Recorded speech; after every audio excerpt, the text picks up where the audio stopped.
আমাদের হাতে থাকা স্মার্টফোনটি দিয়ে ক্যাপকাটের মাধ্যমে কিন্তু আমরা চাইলেই খুব ইজিলি এই জটিল জিনিসটি করতে পারি। তো চলুন সেটি কিভাবে দেখে আসা যায়। তো ফার্স্টে আমাদের দরকার একটি বিল্ডিংয়ের ভিডিও ফুটেজ।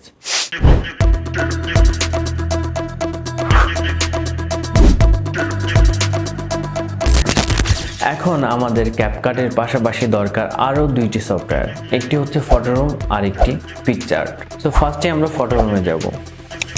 ফটোরুমে আসার পরে এখানে রিটাস্ট এই অপশনটি সিলেক্ট করব। এখানে আসার পরে আমাদের যে বিল্ডিংয়ের ফুটেজটি নিয়েছিলাম ফুটেজটি সিলেক্ট করব। করার পরে আমাদের এই ব্রাশটিকে অ্যাডজাস্ট করে নিব, দিয়ে আমাদের বিল্ডিংটিকে খুব সুন্দরভাবে সিলেক্ট করব। দেখুন খুব সুন্দরভাবে কিন্তু আমাদের বিল্ডিংটি ভ্যানিশ হয়ে গেল। এখন জাস্ট সেভ দিব। এবার আমরা স্টার্ট ফ্রম ফটো অপশনটি সিলেক্ট করব। আমাদের বিল্ডিংয়ের পিকচারটি নিব। অটোমেটিকলি আমাদের বিল্ডিংটিকে দেখে কিন্তু ব্যাকগ্রাউন্ড ভ্যানিশ করে দিবে। হয়তো নিচে একটু আমরা দেখতেছি যে কারেকশন করা লাগবে, তো এই জন্য এডিট কাটআউটে আসবো, এসে এক্সট্রা অংশটুকু হালকা মার্ক করলেই দেখুন আমাদের এক্সট্রা অংশটুকু একদম রিমুভ হয়ে গেল। আমি দেখুন আমাদের বিল্ডিংটি পারফেক্টভাবে কিন্তু সিলেক্ট হয়ে গেল। জাস্ট সেভ করব। সেভ করবার সময় আমাদের এই ট্রান্সপারেন্ট অপশনটি সিলেক্ট করে তারপরে সেভ দিতে হবে। তো এই সাথে আমাদের ফটোরুমের কাজ কমপ্লিট। তো এই যে আমরা আমাদের বিল্ডিংটি দেখতে পাচ্ছি এবং আমাদের ব্যাকগ্রাউন্ড দেখতে পাচ্ছি। এবার আমাদেরকে চলে আসতে হবে পিকচার্টে। পিকচার্টে আসার পরে আমরা এই ব্ল্যাঙ্ক বা ট্রান্সপারেন্ট ব্যাকগ্রাউন্ডটি নিব, তারপরে টুলসে আসবো, তারপরে ক্রপ অপশনটি সিলেক্ট করে স্টোরি অপশনটি সিলেক্ট করব, অথবা এখান থেকে টিকটক ফরম্যাটটা সিলেক্ট করে নেব। তারপরে অ্যাপ্লাই করব। অ্যাড ফটোজ অপশনটি সিলেক্ট করে আমরা সিলেক্ট করে নিব আমাদের ব্যাকগ্রাউন্ড পিকচারটি। ব্যাকগ্রাউন্ড পিকচারটি এবার আমাদের ফ্রেম সাইজ করে নেব। ঠিকঠাক সাইজ করে নেওয়ার পরে আমরা এখান থেকে ইরেজার অপশনটি সিলেক্ট করে হার্ডনেসটা করে দিব 100 অ্যান্ড সাইজটা প্রয়োজন মতো দিয়ে আমাদের টোটাল স্কাইটি আমরা এখান থেকে রিমুভ করে দিব। আমরা এটা সেভ দিব, অ্যাপ্লাই, সেভ। আমাদেরকে এগেন অ্যাড ফটোজ অপশনে এসে এবার আমাদেরকে বিল্ডিংটিকে পাট করে নিতে হবে। তো ফার্স্টে আমি আমার গ্রাউন্ড ফ্লোর ফার্স্ট অংশটি সিলেক্ট করব এবং উপরের অংশটি বাদ দিয়ে দিব। তো আমি ফার্স্ট যে অংশটুকু নিতে যাচ্ছি সেটুকু সিলেক্ট করার জন্য সেম প্রসেস, ইরেজার সিলেক্ট করে নিয়ে ইরেজারে আসবো, হার্ডনেস অবশ্যই হাই করে দিব 100, ব্রাশটি প্রয়োজন মতো। আমি এবার উপরের অংশটুকু বাদ দিয়ে দিব। তো এই কাজটিও কিন্তু খুবই সুন্দরভাবে করতে হবে। সো আমি সেভ দিব, অ্যাপ্লাই। সো আমি এখন আবার স্টার্টিং থেকে স্টার্ট না করে আমি জাস্ট এই ব্যাক অপশনটি প্রেস করলে এগেন পূর্বের অবস্থায় চলে আসবো। এগেন আমাদের ইরেজার অপশনটি সিলেক্ট করে এবার গ্রাউন্ড ফ্লোরটি বাদ দিয়ে আমি আমার দ্বিতীয় অংশটুকু সিলেক্ট করব। তো এই জন্য সেমভাবে আমরা ইরেজ করব। সো বারবার বলতেছি এই কাজটি খুবই সুন্দরভাবে করতে হবে। তো আমি মিডিলের অংশটুকু রেখে আমি ওপরের আর নিচের অংশটুকু ইরেজ করে দিলাম। এইবার আমাদের 3D ইফেক্টটি অ্যাপ্লাই করার পালা। সো আমি এখান থেকে জাস্ট ওকে করলাম অ্যান্ড অ্যাপ্লাই করব। অ্যাপ্লাই করার পরে আমাদের এখানে এসে শেপ অপশনটি সিলেক্ট করে আমরা এখান থেকে নিব স্কোয়ার শেপটি। নেওয়ার পরে এটার কালার আমরা চেঞ্জ করে দিব। সো আমি অ্যাশ কালারটি সিলেক্ট করলাম এবং আমাদের প্রয়োজন মতো এটা রিসাইজ করে নিলাম। এবার আমাদের লেয়ার অপশনে আসতে হবে। তো আমাদের এই ফার্স্ট লেয়ারটিকে ধরে আমরা নিচে আনলে আমাদের বিল্ডিংটি উপরে চলে আসবে অ্যান্ড শেপটি আমাদের বিল্ডিংয়ের পিছনে চলে যাবে। এগেন আমাদেরকে সেম কাজটি করতে হবে। সো ইরেজ অপশনে আসবো, হার্ডনেস হাই করে দিলাম এবং সুবিধার্থে আমি ছবিটি জুম করে নিয়ে আমি ইরেজ করা শুরু করব। সো এই অংশটুকু খুব ভালো করে লক্ষ্য করো। তো বুঝতেই পারতেছো আমাদের মেন কাজটা কিন্তু এখানেই। সো এটা খুবই সুন্দর করে সময় নিয়ে নিখুঁতভাবে করার চেষ্টা করলে আমাদের কাজটি আরও বেশি নিখুঁত হবে। তো আমি যতটুকু সম্ভব কম সময়ের মধ্যে তোমাদেরকে বোঝানোর জন্য আমি জিনিসটা করার চেষ্টা করলাম, বাট আমি এটা আগেই কিন্তু করে রাখছি। এই যে দেখুন আমি কিন্তু 3D ইফেক্টটি 3D পিকচারটি অলরেডি আগে থেকে জেনারেট করে রাখছি। সো এখন মেবি আপনাদের কাছে ক্লিয়ার। তো সেম প্রসেসটি অ্যাপ্লাই করে আমরা আমাদের লাস্ট অংশটি বিল্ডিংয়ের, এই যে লাস্ট অংশটি আমি আর দেখাইলাম না, সেমভাবেই কিন্তু আমি ইরেজ করছি নিচের অংশটুকু বাদ দিয়ে, তারপরে শেপ নিয়ে কিন্তু সেম প্রসেসে আমি 3D পিকচারটি জেনারেট করছি বা ক্রিয়েট করছি। তো এই পর্যন্তই হচ্ছে আমাদের পিকচারের কাজ। এইবার আমাদের আসতে হবে ক্যাপকার্টে। সো আমি ক্যাপকার্ট ওপেন করে নিলাম, নিউ প্রজেক্ট এসে ফার্স্টে আমাদেরকে যেটি করতে হবে, আমাদের এখান থেকে ফটোজে এসে আমরা আমাদের ব্যাকগ্রাউন্ড পিকচারটি সিলেক্ট করব। ব্যাকগ্রাউন্ড পিকচারটির ডিউরেশন আমি অ্যারাউন্ড 6 সেকেন্ড করে দিব। এবার আসতে হবে আমাদের ওভারলেতে এসে অ্যাড ওভারলেতে এসে আমরা আমাদের বিল্ডিংয়ের ফার্স্ট অংশটি সিলেক্ট করব।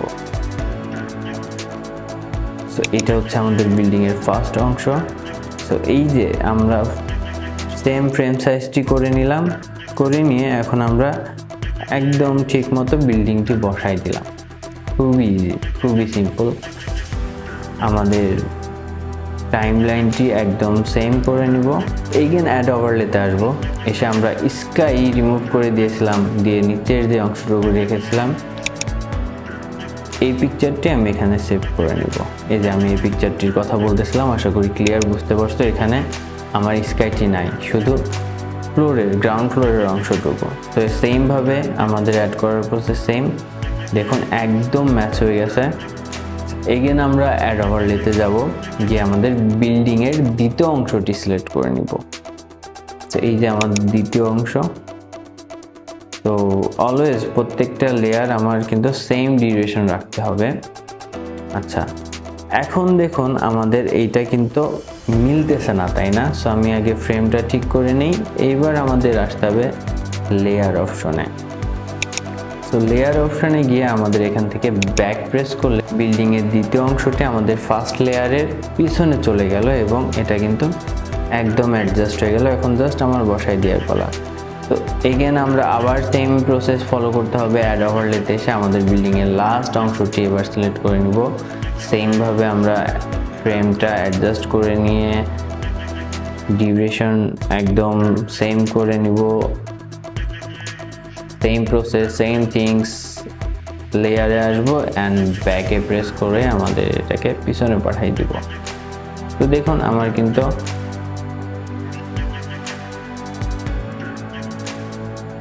কিন্তু অলমোস্ট সব কিছু সেট হয়ে গেছে। এখন যেই কাজটি করতে হবে সেটি হচ্ছে ম্যাজিক টুলসের অ্যাপ্লাই করতে হবে। আমি আমার ভিডিও টাইমলাইনের ঠিক লাস্টের কিছু মুহূর্ত বাকি রেখে আমি এখানে একটা করে কিফ্রেম অ্যাড করা শুরু করব। সো আমি আমার বিল্ডিংয়ের ফার্স্ট অংশটিতে ফার্স্টে আমি কিফ্রেম অ্যাড করলাম, এবার যাব দ্বিতীয় অংশে, তারপরে লাস্ট অংশে। সো আমার কিফ্রেম অ্যাড করার কমপ্লিট।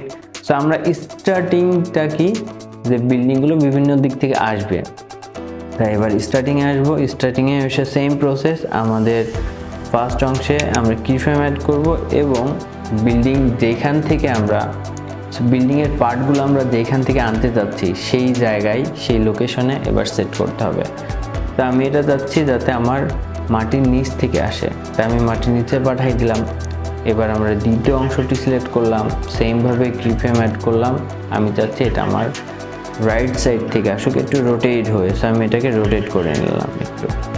সো আমি ফ্রেমের বাইরে পাঠাই দিলাম। সেমভাবে আমাদের লাস্ট অংশটি সিলেক্ট করে আমি চাচ্ছি এটা আমার লেফট সাইড থেকে আসুক, সেম একটু রোটেট হয়ে। এখন প্লে করলে আমরা দেখতে পারবো আমাদের কাজ কিন্তু কমপ্লিট। এই যে দেখুন, এইবার একটু মাসালা অ্যাড করা যাক, চলুন। তো এই জন্য আমাদের এই গ্রাফ অপশনটি সিলেক্ট করতে হবে। গ্রাফ অপশনটি সিলেক্ট করবার পরে আমরা ইজি আউট 3 এই ইফেক্টটি সিলেক্ট করব। তো সেমভাবে আমরা আমাদের 3টা লেয়ারেই এই গ্রাফ অপশনটিতে এসে ইজি আউট 3 গ্রাফটি সিলেক্ট করব। এখন প্লে করি। আশা করি চেঞ্জটা তোমরা বুঝতে পারছো, বিকজ পূর্বে কি ছিল যে আমাদের ফুটেজগুলো সেম ভাবে কিন্তু আসতেছিল, বাট এখন একটা স্পিড র্যাম্পিংয়ের ব্যাপার অ্যাড হয়েছে। লাইক ফার্স্ট এসে খুবই স্লোলি পড়তেছে, ব্যাপারটিকে যদি আরও স্লোলি বা স্মুথ করতে চাও তাহলে ইডিতে ক্লিক করলে এখান থেকে কিন্তু আমরা অ্যাড বিট অ্যাড করতে পারবো। সো আমরা এইটা যদি এদিকে যতটা পারি ক্রাউড, আচ্ছা আমরা পয়েন্টটা যদি এদিকে নিয়ে আসি দিয়ে ওকে করি, দেখুন বিল্ডিংয়ের দ্বিতীয় অংশটি, দ্বিতীয় পার্টটি ফলো করো, বুঝতে পারবে। দেখছো কত ফাস্ট এসে কিন্তু একদম স্লো হয়ে গেল। সেমভাবে আমি আমার লাস্ট অংশটিতেও সেম প্রসেসটি অ্যাপ্লাই করব। সো দেখুন, সো ব্যাপারটি কিন্তু আরও অনেকটা সময় নিয়ে হচ্ছে, বাট আমার টাইম কিন্তু সেমই আছে, 6 সেকেন্ড ভিডিও ডিউরেশন। আমি 4 সেকেন্ডের মধ্যে ব্যাপারটি কমপ্লিট করছি অ্যান্ড লাস্টে 1 সেকেন্ড জাস্ট রাখতেছি। সো বন্ধুরা, আমাদের কিন্তু মেইন কাজটি একদম কমপ্লিট হয়ে গেছে, কিন্তু যদি লক্ষ্য করি আমরা, আমাদের এটি কিন্তু একটা স্টিল পিকচার লাগতেছে, মানে ভিডিও এই ভাইবটা কিন্তু নাই আমাদের ভিডিওর মধ্যে। তো এই ব্যাপারটা আনবার জন্য যেটা করতে হবে, সো দুইটা কাজ, সেটা হচ্ছে একটা স্কাই রিপ্লেসমেন্ট করব, আর দ্বিতীয়টি হচ্ছে আমরা ডাস্ট ইফেক্ট অ্যাড করব। কজ বিল্ডিংগুলো যখন বসতেছে বা উঠতেছে, লাইক ডাস্ট বা ধুলাবালি উঠতেছে, এই ব্যাপারটা অ্যাড করতে হবে। তো এই জন্য আমরা এগেন অ্যাড ওভারলেতে আসবো। আসার পরে আমি অলরেডি আগে কিন্তু আমার ডাস্ট ইফেক্টটি ডাউনলোড করে রাখছি। সো এটা ইউটিউবে তোমরা গ্রিন স্কিন না, তোমরা ব্ল্যাক স্কিন ডাস্ট ইফেক্ট লিখে সার্চ দিলে দেখবে ডাস্ট ইফেক্টের ভিডিও পেয়ে যাবে। ওইগুলো ডাউনলোড করে রাখবা। সো আমি ভিডিও অপশনে আসলাম, সো এখান থেকে আমি আমার ডাস্ট ইফেক্টটি সিলেক্ট করে নিলাম। ওকে, সো দেখুন গ্রিন স্কিন এখানে রিমুভ করাটা একটু টাফ, ঠিক আছে, এই জন্য আমি ব্ল্যাক স্কিন ইউজ করতেছি। আমি ব্ল্যাক স্কিন এটা আমার যেই পর্যন্ত দরকার আমি ডাস্ট ইফেক্টটি অ্যাড করে নিলাম। এবার যেটি করতে হবে, এই ব্ল্যাক স্কিনটিকে রিমুভ করবার জন্য আমাদের স্প্লিস এই অপশনটিতে এসে এখান থেকে আমাদের 4 নম্বর ফিল্টার অপশনটি সিলেক্ট করলেই দেখুন খুব সুন্দরভাবেই কিন্তু আমাদের ব্ল্যাক স্কিন রিমুভ হয়ে গেল। সো আমি এটা আর একটু নিচে দিয়ে দিই। ওকে, এবার যেটি করতে হবে, এগেন অ্যাড ওভারলেতে এসে আমাদের স্কাই রিপ্লেসমেন্টটি করতে হবে। তো ফুটেজটিকে আমি আমার ভিডিওর সেম সাইজ করে নিলাম।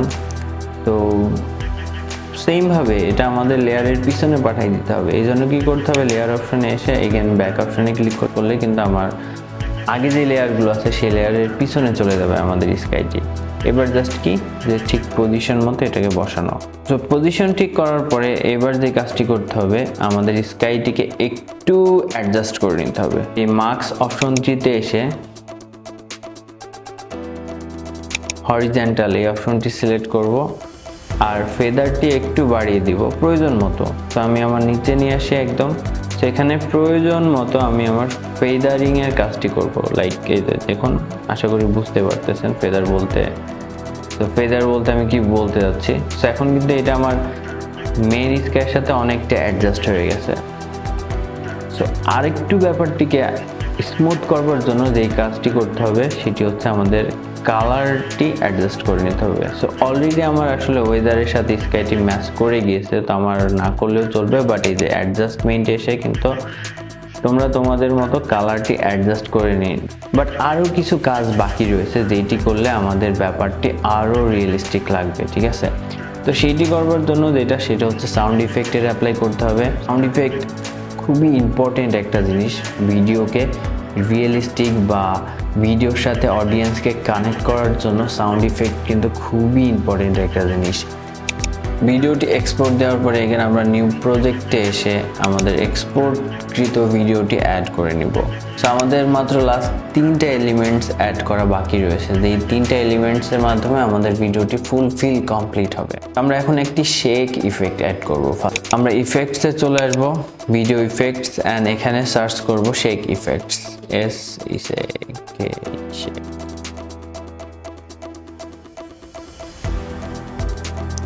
সো আমাদের ফার্স্ট যেই শেক ইফেক্টটি দেখতে পাচ্ছি এটা আমরা অ্যাড করব। অ্যাড করার পরে এডিট অপশন এসে স্পিড অ্যান্ড ইন্টেন্সিটি এটি আমি আমার প্রয়োজন মতো অ্যাডজাস্ট করে দিব। আমার মনে হচ্ছে এটুকুই এনাফ। তো আমার এখন যেইটুকু দরকার আমার শেক ইফেক্টে, লাইক আমার এই অংশটুকু এই পর্যন্ত হলেই চলবে, তাই আমি জাস্ট যেইটুকু দরকার আমি সেইটুকু আমার ইফেক্টটি করে নিলাম। এটি আমাদের মোশন ব্লার ইফেক্ট অ্যাড করতে হবে। মোশন ব্লারে এসে আমি ব্লার অ্যান্ড ব্লেন্ডস দুটাই 100 করে দিব। একটু টাইম নেবে আমাদের অ্যাপ্লাইয়ের জন্য। এখন যেই কাজটি করব, আমরা ভিডিওর ফার্স্টে একটি কিফ্রেম অ্যাড করব এবং লাস্টে আরও একটি কিফ্রেম অ্যাড করব। সো লাস্টে কিফ্রেম অ্যাড করার পরে ভিডিওটিকে একটু আমরা জুম করে নিব। সো আমাদের কাজ কিন্তু একদম কমপ্লিট। তো চলুন তাহলে আমরা আমাদের ফাইনাল রেজাল্টটি দেখে আসি।